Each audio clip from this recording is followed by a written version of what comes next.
기쁘고 행복한 안식일입니다. 네.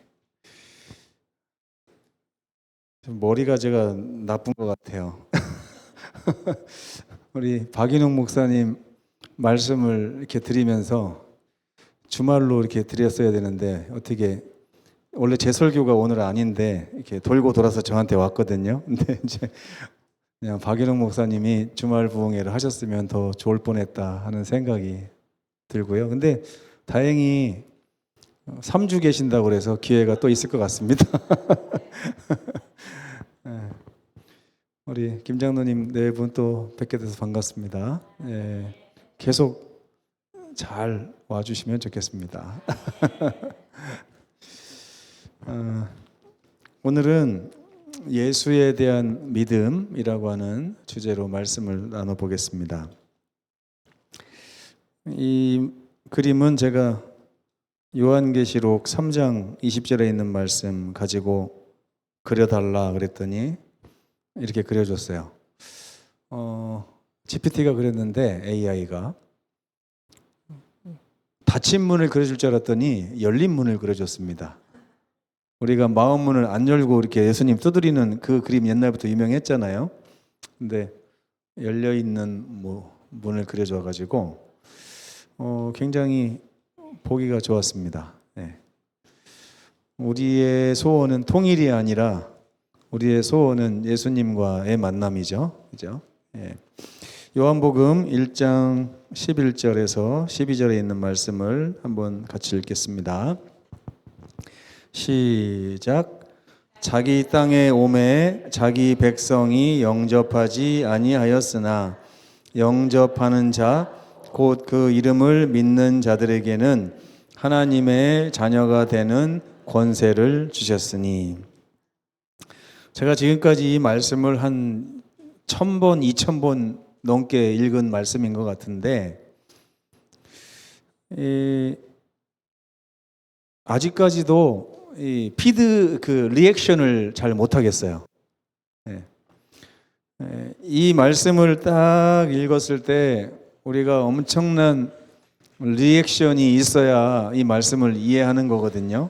근데 지금 엄청난 말씀을 써놨는데도 우리들이 리액션이 없는 것입니다. 저는 신앙이라고 하는 것은 제대로 된 방향으로 가고 있다면 항상 리액션이 있다 생각을 합니다. 복음을 접했을 때 올바로 된 리액션이 뭐예요? 기쁨이죠. 행복이고 형제에 대한 용서, 또 세상의 모든 것이 밝게 보이겠죠. 여기 예수께서 자기 땅에 오셔서 백성들을 만나고 싶어 하셨는데 백성들이 영접을 하지 않았답니다. 슬픈 이야기가 써 있고요. 근데 영접하는 자, 곧 그 이름을 믿는 자들에게는 무엇을 주셨다고요? 하나님의 자녀가 되는 권세를 주셨다고 그럽니다. 근데 하나님의 자녀가 되는 권세를 한국말로 이렇게 이해하려면 할 수 있어요. 그죠? 아, 하나님의 그냥 자녀가 된다는 거구나. 근데 하나님의 자녀가 된다는 게 얼마나 큰 특권이고 행복한 일이고 좋은지에 대한 감각이 없는 거예요, 우리가.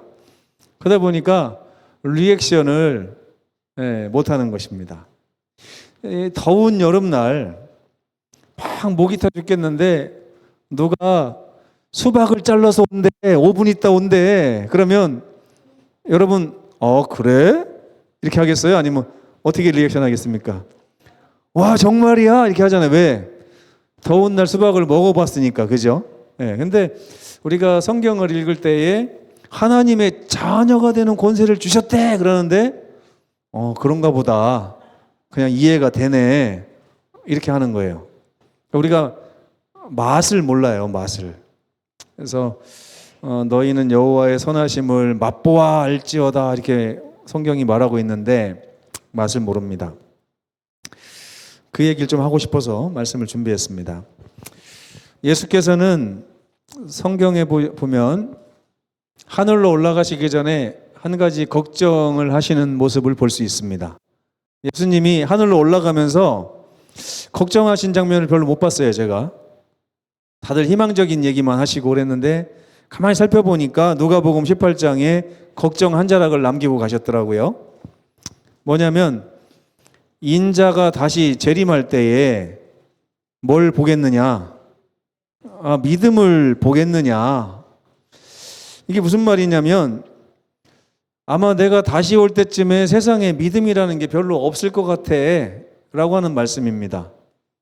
지금 예수님이 오실 때가 됐잖아요. 그죠? 지금 오셨을 때 예수님이 내가 해남교회 성도들 가운데 믿음을 보겠느냐? 이 말이에요. 그 말에는 담임 목사인 저도 해당이 되고요. 장로님도 해당이 되고 다 해당이 되는 겁니다. 저희에게 하시는 말씀이에요. 내가 올 때 믿음을 보겠느냐?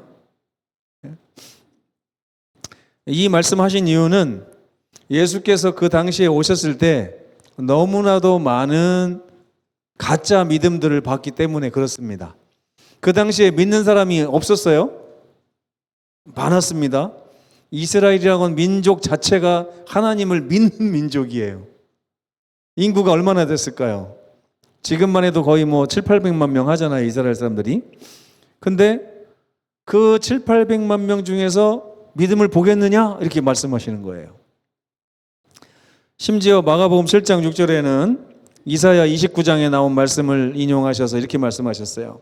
이 백성이 입술로는 나를 공경하되 마음은 내게서 멀도다. 오늘날하고 똑같아요? 틀려요? 네? 요즘에 재림 성도들 보면 어때요? 입으로는 찬양도 잘하고 얼마나 아버지 기도시키면 아버지를 얼마나 잘하시는지 몰라요. 근데 원래는 이웃집 아저씨한테 아버지라고 부르라고 하면 잘 안 나오는 게 아버지거든요. 근데 하나님 아버지 부르라고 하면 잘 불러요. 근데 실제로 진짜 하나님이 아버지처럼 느껴지느냐? 그건 아닐 수도 있습니다. 이 백성이 입술로는 나를 공경하되 마음은 내게서 멀도다. 이것 때문에 예수께서 걱정을 하시는 거예요.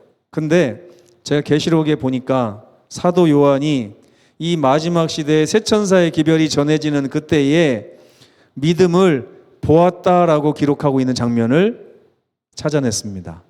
잘 아시는 말씀. 계시록 14장 12절. 그 예수님이 오시는 그 마지막 시대에 새 천사의 기별이 전해지는 바로 오늘날에 사도 요한이 보니 인내를 가지고 하나님을 섬기는 성도들이 있더라. 아멘? 그거 누굽니까? 나일 수도 있고 아닐 수도 있다는 얘기예요. 그죠? 근데 계시록 14장 12절 새 천사의 기별 맨 마지막 절에 뭐라고 써 있나 한번 읽어보겠습니다. 시작. 성도들의 인내가 여기 있나니 그들은 하나님의 계명도 지키는데 또 뭐도 있다고요? 예수에 대한 믿음도 있더라. 아멘. 와, 사도 요한이 본 것입니다. 왜 사도 요한이 계시록 14장 12절을 이렇게 기록했을까? 제가 연구하다 보니까 아마 사도 요한은 누가복음 18장 8절이 막 걸렸던 것 같아요. 예수님이 올라가시면서 니네가 이렇게 내 제자인 척하고 내 입술로는 나를 공경하되 마음은 내게서 먼 것처럼 인자가 다시 올 때쯤에 이 세상 계시 가운데서 이 마지막 장면을 볼 때 뭘 본 거예요? 성도들이 있더라. 어떤 성도? 하나님의 계명도 지킬 뿐만 아니라 예수님이 그렇게 찾고 싶어 하시던 예수에 대한 믿음도 가지고 있더라. 아멘. 은혜스러운 말씀이더라고요, 이 말씀이. 저는 그동안 신학과에서부터 이거 맨날 어떻게만 읽었냐면 남은 무리의 증거, 제7일 안식일 재림교회가 하나님의 남은 무리인가 아닌가 이런 측면에서만 읽어봤어요. 근데 오늘 보니까 사도 요한이 유심히 바라본 거예요. 마지막 시대에 진짜 예수님이 걱정하신 것처럼 믿음이 없었을까? 보니까 어땠다고요? 있더라고요. 성도들의 인내 가운데 하나님의 계명과 예수에 대한 믿음을 지키는 자들이 있었더라. 얼마나 감동으로 기록했을까요? 근데 예수께서 이 마지막 시대에 보고 싶어 하시는 믿음이란 어떤 것일까를 한번 좀 생각해 볼 필요가 있습니다. 옛날에 일요일 날 아침마다 텔레비전을 틀면 순복음교회 방송이 나와가지고 다른 설교는 기억이 하나도 안 나요. 근데 기억나는 게 있습니다. 믿습니까? 이렇게 하면은 아멘 그럽니다. 그거는 잊혀지지가 않아요. 막 수만 명의 사람들이 믿습니다 그러는데 그게 과연 예수님이 찾는 믿음일까? 인자가 올 때 믿음을 보겠느냐 하신 그 예수님이 찾는 믿음은 어떤 믿음일까? 요한복음 1장 12절을 읽어보겠습니다. 시작. 영접하는 자 곧 그 이름을 믿는 자들에게는 하나님의 자녀가 되는 권세를 주셨으니. 아까 읽었죠? 근데 영접한다는 게 뭐냐? 다른 말로 하면 예수님의 이름을 믿는 자들이라는 거예요. 그러니까 예수님이 보고 싶어 하시는 믿음은 어떤 믿음이라고요? 예수님의 이름을 믿는 그 믿음이라는 것입니다. 예수께서 보기를 원하시는 믿음은 그분을 영접하는 믿음이에요. 그분을 영접하는 믿음이라는 게 뭐냐면 그분의 이름을 믿는 믿음이에요. 근데 마태복음에 보면 예수님의 이름이 나오거든요. 예수님의 이름을 믿는다는 게 뭘까? 마태복음 1장에 보면 예수님의 이름이 두 가지가 나옵니다. 예수님 이름은 두 개예요. 하나는 예수입니다. 따라서 해보세요. 예수. 이렇게 예수라고 하는 순간 우리는 그 다음의 뜻이 그 안에 포함되어 있다는 걸 아셔야 됩니다. 이름을 예수라 하라. 이는 그가 자기 백성을 그들의 죄에서 구원할 자이심이라. 예수님 무슨 뜻이라고요? 이 죄 가운데서 죽어가는 나를 구원하실 이름이라는 거예요. 그러니까 그 이름을 믿는다는 얘기는 뭐냐면 예수님이 나를 구원하셔서 영원한 삶으로 데리고 가실 분이라는 것을 믿는다는 거예요. 내가 어떤 부족함을 가지고 있다 할지라도 주님께서 나를 그렇게 하실 수 있음을 믿는 것입니다. 우리 전영 집사님이 오른쪽을 쫙 보면서 이 세상에서 70억 인구 중에서 제일 잘하는 김 집사님에게 딱 쳐다보세요. 이 사람은 못 갈 것 같은데. 이렇게 할 수 있습니다. 왜? 내가 제일 잘 아니까요. 하나님도 저 사람의 본색을 안다면 안 데리고 가실 텐데. 근데 그뿐만 아니라 거울 보면 누구도 있습니까? 나도 있어요. 나도 못 갈 것 같은데. 하나님이 나의 모든 걸 다 아실 텐데 나 같은 사람을 어떻게 해? 근데 사람으로서는 할 수 없는 그 일을 누구는 하신다고요? 하나님은 하신다고요. 예수님을 통해서. 예수님은 이 세상의 70억의 인구를 죄가 큰 순서부터 죄가 없는 순서까지 줄을 쫙 세워놨을 때 맨 앞에 있는 사람도 예수님은 구원하실 수 있어요, 없어요? 있어요. 예수님은 자기 백성을 그들의 어떠한 죄로부터도 다 구원하실 수 있다는 것을 그 이름에 딱 적어 놓으셨습니다. 그러니까 십자가의 강도가 그 큰 죄인이 예수님의 이름을 믿고 예수님께 저도 구원해 주십시오. 예수님이 오냐 그렇게 한 것입니다. 이게 이 믿음을 예수님께서 원하시고 계신 거예요. 두 번째 이름은 뭡니까? 임마누엘이에요. 이게 더 중요해요. 저는 첫 번째도 중요한데 두 번째 이름도 중요하다고 생각합니다. 왜 마태복음 1장에 하나님께서 마태를 통해서 예수님의 이름을 두 번이나 쓰게 하셨을까? 마가복음, 누가복음, 요한복음에는 안 나와요. 마태복음 1장에만 예수님의 이름이 두 번이 소개됩니다. 두 번째 이름은 뭐예요? 임마누엘. 한번 읽어보겠습니다. 그의 이름은 임마누엘이라 할 것인데 번역하면 하나님이 우리와 함께 계시다 하는. 예수님의 또 다른 이름의 뜻은 뭐라고요? 뜻이 뭐냐고요? 뜻. 함께 계신다고요. 함께. 첫 번째 예수님의 이름은 무슨 뜻? 구원하리라. 두 번째 예수님의 이름은 무슨 뜻? 함께 하리라. 내가 세상 끝날까지 너희와 항상 함께 있으리라. 창세기 19장에 보면 내가 이 일을 다 이루기까지 너를 절대 떠나지 아니하리라. 이게 성경에 처음부터 끝까지 있는 말씀이에요. 하나님이 우리에게 용기 주시려고 하는 말 두 가지. 너가 어떠한 죄인이라도 난 널 구원할 거야.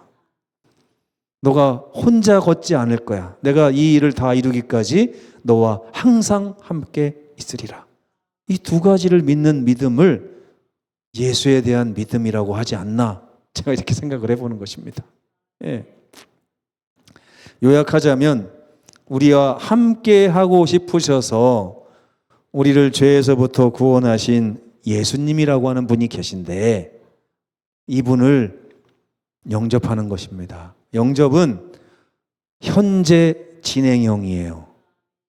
현재 진행형. 어제 영접하고 오늘 영접하지 않으면 이미 헤어진 겁니다. 그렇죠? 오늘 영접하지 않고 내일 영접하실 분들은 아직 안 만나신 거예요. 그죠? 여기 보면 예수님은 지금 우리와 너무너무 떨어지고 싶어 하지 않으시고 함께하고 싶어 하시고 영원토록 같이 있고 싶어 하세요. 여러분들이 믿을지 안 믿을지 모르지만 우리 김정심 집사님 댁에 갔더니 저를 굉장히 환대를 해주시더라고요. 부군하고 같이. 근데 제가 그 집에 방문한 지가 지금 2달 넘었습니다. 근데 그때부터 지금까지 그 집에서 먹고 살고 있다고 생각해 보세요. 그럼 집사님이 저를 뭘로 볼까요? 고마워할까요? 빈대로 볼까요? 어떻게 볼까요? 그죠? 여러분, 그래서 영접해서 같이 산다고 하는 것은 이것 좀 생각해 봐야 될 문제예요. 예수님이 나랑 24시간 같이 있으면 무조건 좋겠구나? 꿈 깨셔야 됩니다. 한번 해보시면요. 처음에 엄청나게 귀찮아요. 귀찮을 뿐만 아니라 도망 다니고 싶고 이건 안 봤으면 좋겠고. 저도 지금까지 우리 집사람 화장실은 못 쫓아갑니다. 같이 있는다고 해도 화장실은 문 잠그고 혼자 있어요. 사람은 혼자 있고 싶을 때가 있는 것 같아요. 근데 하나님은 그렇잖아요. 하나님은 우리와 24시간을 같이 있고 싶어 하시는 분이십니다. 그 하나님의 마음을 알고 마음을 여는 거예요. 네? 만약에 집사님이 저랑 사귈까요? 하면 이제 관계를 맺고서 한번 인생을 살아봅시다 하면 좋다고 하실 거예요. 근데 제가 오늘부터 집사님 댁에 가서 제가 짐 풀고 살겠습니다. 그러면 잠깐 목사님 좀 생각 좀 해보고. 네. 이유가 뭐예요? 청소가 안 됐습니다. 핑계죠. 그죠? 핑계예요. 그거는 청소 안 돼서 그런 말씀 하시는 거 아닐 거예요. 뭔가 같이 계속 있으면 불편해요. 그죠? 사람이라는 게 그렇듯이 하나님도 그렇습니다. 근데 임마누엘 하나님은 우리에게 지금 그걸 요구하고 계신 거예요. 근데 사실은 그게 아는 분들은 리액션이 나올 만한 것입니다. 얼마나 좋을까 이렇게 될 텐데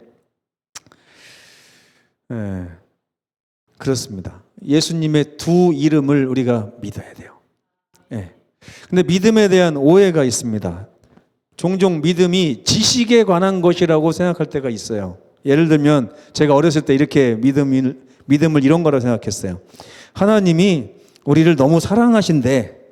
그래서 구원을 값없이 베푸셨대. 그 사실을 믿어야 된대. 이게 믿음인 줄 알았어요, 저는. 하나님이 우리 죄를 사하셨기 때문에 내 죄가 아무리 많아도 그 십자가를 통해 그 값을 모두 지불하셨기 때문에 나는 구원받을 수 있대. 이 사실을 믿는 게 믿음인 줄 알았어요. 근데 그것도 믿음입니다. 믿음인데 여러분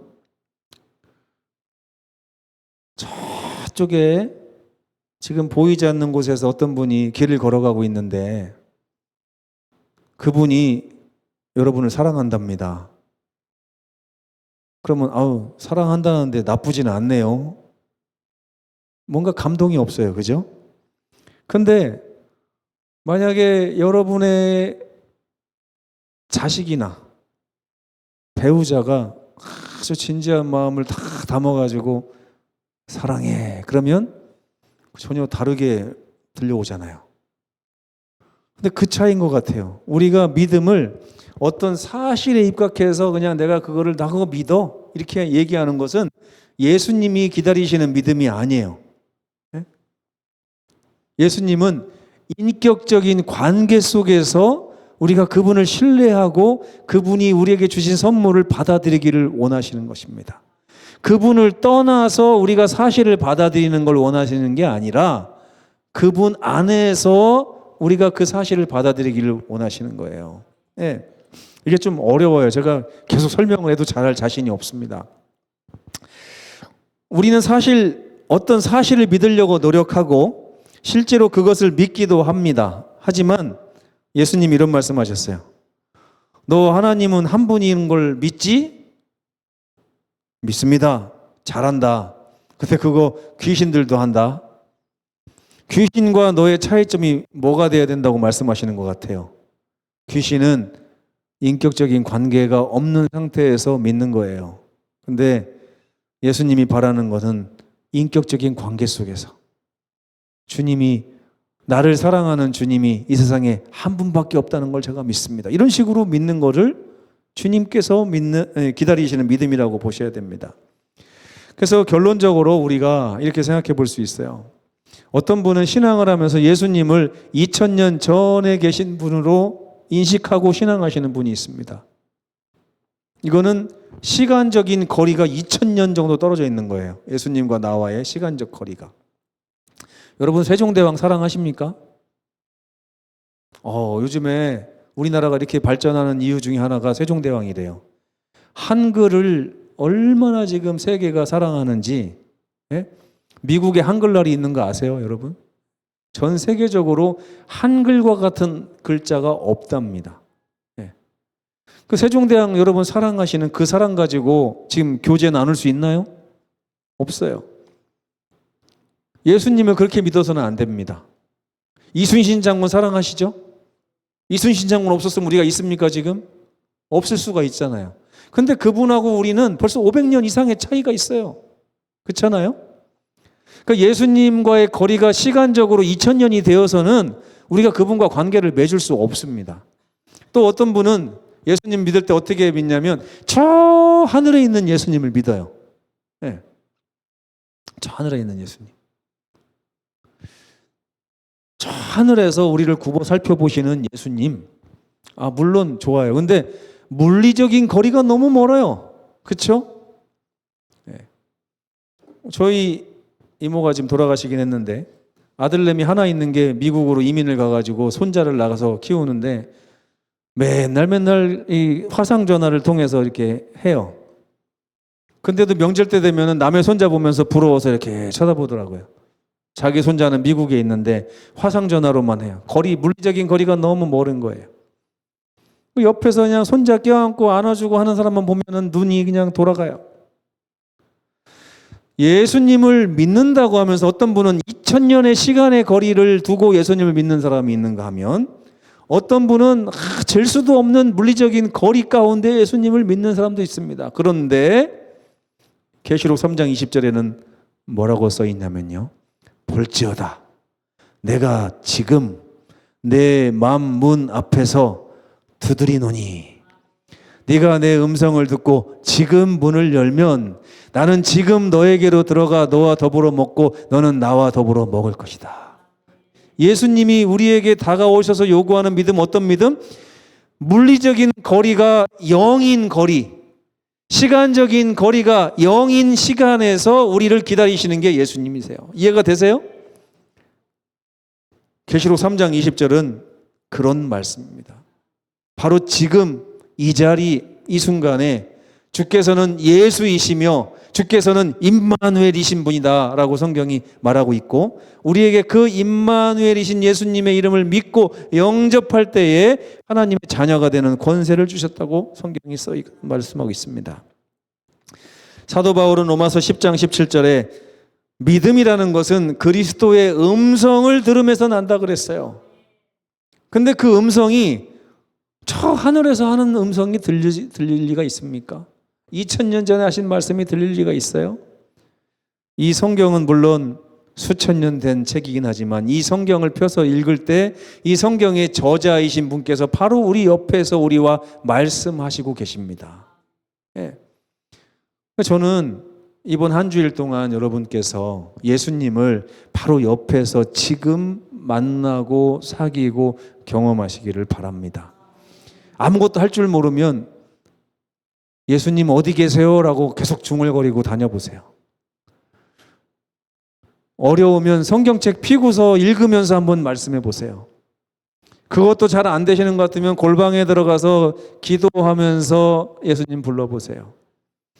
그리고 내 삶에서 정말 어려운 일이 있을 때나 힘든 일이 있을 때 예수님 나 좀 도와주세요. 나 좀 만져주세요. 내 옆에 계셔주세요. 라고 말씀해 보세요. 예수님은 반드시 여러분들을 터치하십니다.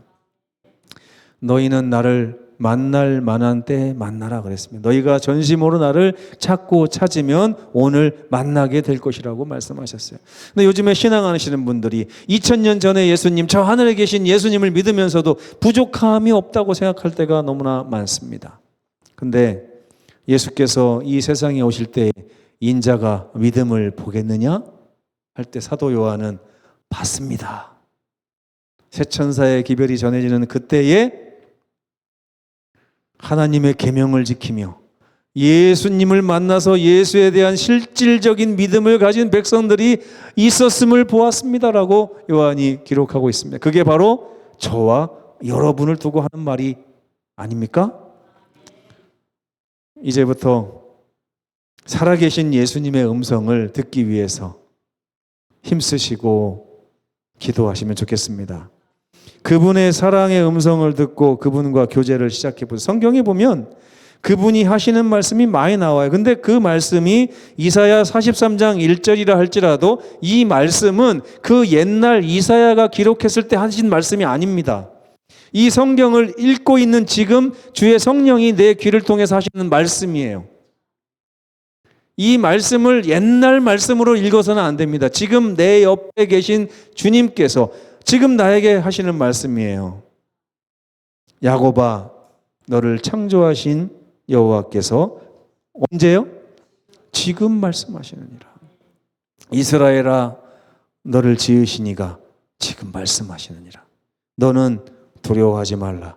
내가 너를 구속하였고, 이게 무슨 뜻이에요? 예수, 그죠? 내가 너를 지명하여 불렀나니 너는 내 것이라. 임마누엘. 다 써 있습니다. 이런 주님을 지금 만나서 행복한 신앙을 하시다가 주님 만나서 하늘에 가서 영생하시는 우리 모두가 되시길 간절히 바라면서 말씀 마치겠습니다. 기도하시겠습니다. 감사하신 우리 아버지,